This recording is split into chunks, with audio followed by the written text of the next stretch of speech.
Welcome to my channel. So today I'm going to be doing a DIY service on my Toyota Aygo.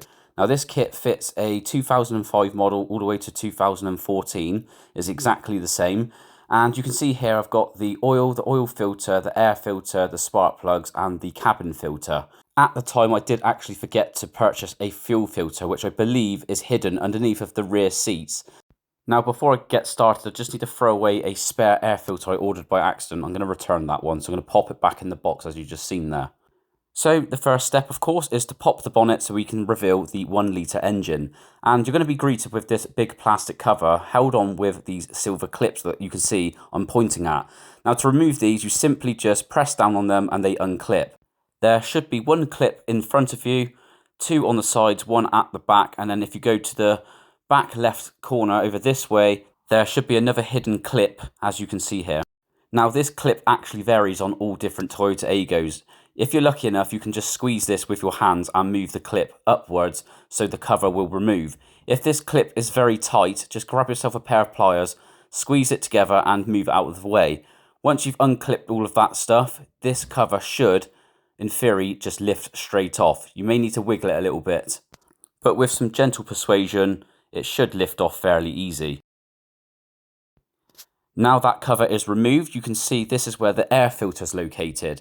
Simply just pull this out as it is and you can inspect it. This will be absolutely filthy for some of you that's doing a first time service. If this hasn't been changed for years, it'd be literally black.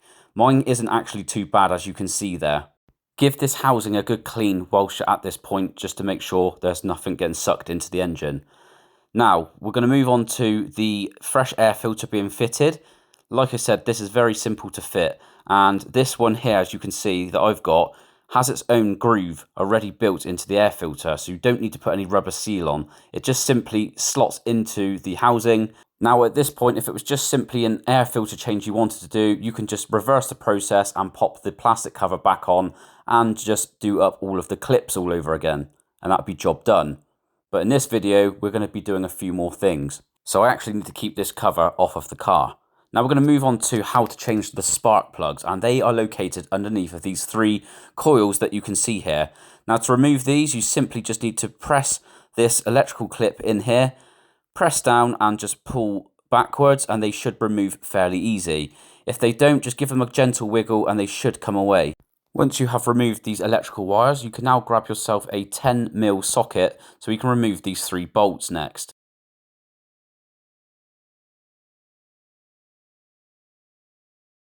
It doesn't matter which order you remove these, but I just like to start from the left hand side and work my way to the end.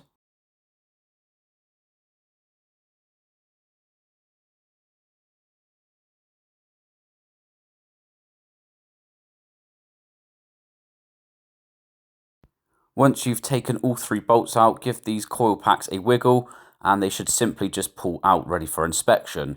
Now at this point I like to pull each one out gently and just give them a good inspection, making sure there's no damage to these coil packs or any sort of oil contamination. If you do have anything like that, maybe there's something internally wrong in your engine, which is not a good sign. But as you can see, I'm pulling each one out of my engine and they look all very clean.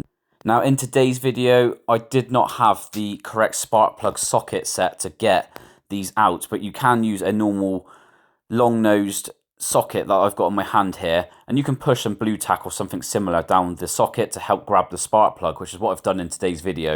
But honestly, do yourself a favour, just pop on eBay or go to the nearest automotive store and just grab yourself a proper spark plug socket set, because it just makes this job so much easier to do. And plus they're magnetic, so it grabs the spark plugs out from the cylinders twice as quick.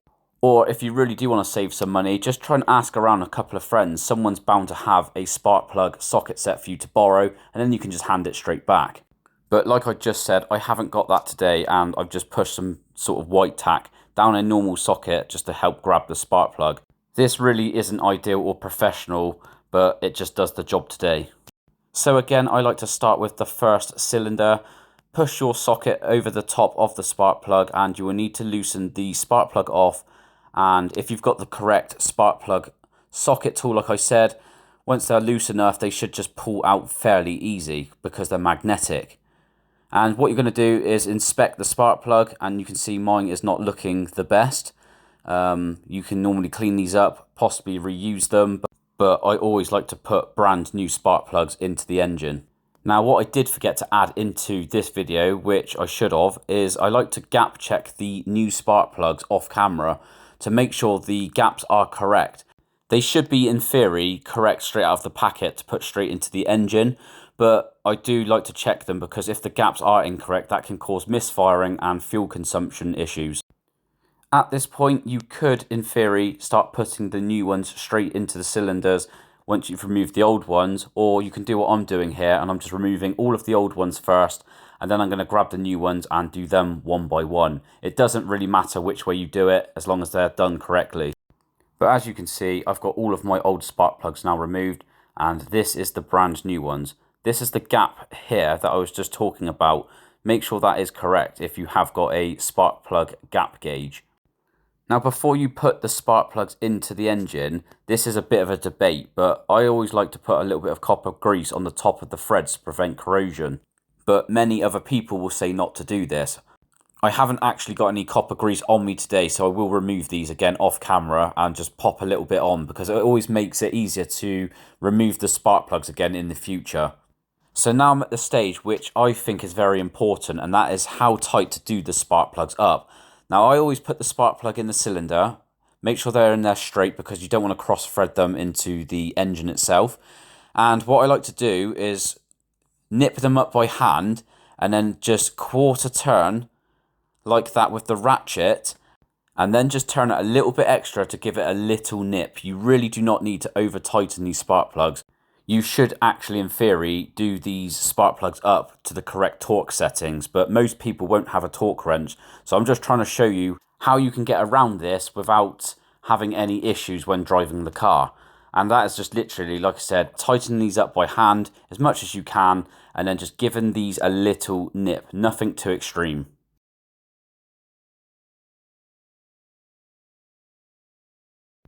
So moving back over to the coils, what I like to do is spray a little bit of WD-40 or electrical cleaner inside of these to prevent corrosion. A good thing to do at this point too is to give all of the components a very good clean, including the engine itself if you really wanted to. Just use some engine degreaser and just electrical cleaner in general. This is just for a peace of mind to help protect your components in your engine and the engine itself. Once that's done, we're going to reverse the process with the coils. So we're going to pop the coils back in, pop the electrical connectors back on, pop the 10mm bolts back in, and then we're going to do them back up. The 10mm bolts do not need to be over tightened either, just give them a slight nip and that should be all good. Now we can move back over to the air filter box. So pop the new air filter in like I said. Just make sure the cover is pushed back down correctly, and then you can do all of the silver clips back up, and that's job done. Next up is actually a job I just like to do in the middle of a service. You do not have to do this, but it is wise to do it if you can afford to do so. It's not that expensive, and that's just to buy a front windscreen wiper and a rear one. Simply just pull these off of the brackets and then just pop a new one on. That way you just know you've changed something else to fresh on the car. So the next job we're going to do is drain the oil, and I'm going to show you exactly where the drain plug is. But before we get to that, I like to run the car up to temperature, turn the car off so the oil stays warm, and then I use a car jack to jack the car up and use an axle stand to secure the car in a secure place. If you're unsure what to do here with jacking a car up and using an axle stand, just make sure you grab someone to give you some help that actually knows what they're doing to secure the car safely. Now that the car is jacked up, we're going to go under the front bumper, and I'm going to bring the camera around to where the oil drain plug is, which is this bolt just here. You should be able to see this very easily. And just next to the bolt is the oil filter. To remove the oil filter could be easy or it could be tricky. We'll get to that in a second though. Now, before we remove the oil bolt or the oil filter, I need you to pop the bonnet again. And that is so we can remove the oil cap on the top of the engine, which is located just here. Unscrew this.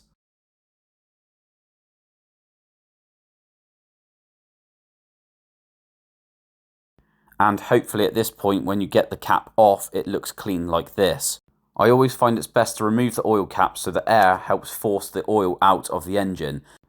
So we're now going to remove the oil sump bolt using a 14mm socket, as you can see here. Simply just pop that onto the bolt, and then using a little bit of strength with your ratchet, you're going to loosen this bolt off. Hopefully you should be able to use your hands to remove the bolt by hand. Just be careful because the oil will come out pretty damn quick, like so. Make sure you have a oil drain pan or something this oil can drain into, and then later on you can dispose the oil at the nearest recycling centre. Now that that's done, you can grab your new oil, and what I'm going to do is open this up, and I'm going to push some of the fresh oil through the engine with the oil sump plug still removed. So this pushes the old oil out of the engine. You don't need to use loads, and I stupidly made a mistake by not cutting the foil enough then, making a little bit of mess. But if you go back under the car, the new oil should be pushing the old oil out, as you can see there.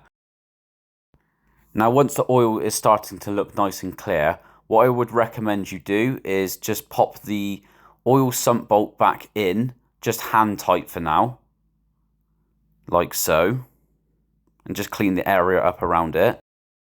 Now what you want to do is get yourself an oil filter removal tool. There is actually various designs online that you can choose from, but I've got this one which requires a ratchet to be used. You simply wrap that around the oil filter, start to loosen it off, and you can unscrew it by hand like you just seen there. Once it's removed though, just tip the old oil back out into the tray, give it a little bit of a wipe over, and put that to a side in a box. So again, you can dispose of that down the recycling centre. What I'm doing here is just using some brake and clutch cleaner to clean up all of the old oil underneath of the car. Once you've done that, you can grab the new oil filter, as you can see I've got in my hand. And what I like to do is just grab some fresh oil and rub that round the rubber seal on the new oil filter. Once that's done, you can start to hand screw the oil filter back on underneath of the car. You only need to do this hand tight and maybe use the oil filter tool to give it a little bit of a nip, and same with the oil filter plug. Once that's done, you can start to pour in your fresh oil into the engine. And what I like to do is just put in bits at a time, check the oil dipstick level, and keep pouring the fresh oil in until it's on maximum. Once you're happy, give everything a little bit of a last clean up, and that is job done. The last job to do in the service kit is the cabin filter, but unfortunately I had a corruption error with my media. The cabin filter actually sits behind this glove box area. You should just be able to unclip this quite simply, and then there's a black box behind it, and you just pop the new cabin filter inside, and that is job done. I can only apologise for not adding this in today's video. Now just to finish today's video, I'm going to end it on a last job I like to do at the end of my service on especially headlights like this. You can see this is very hazy, and I like to use heavy cut compound and my DA polisher to dig into the plastic and bring back the headlights to life a little bit more. It sounds silly, but this does actually hinder your visibility at night because the headlights are so hazy, and it does make a huge difference if you keep the headlights clean.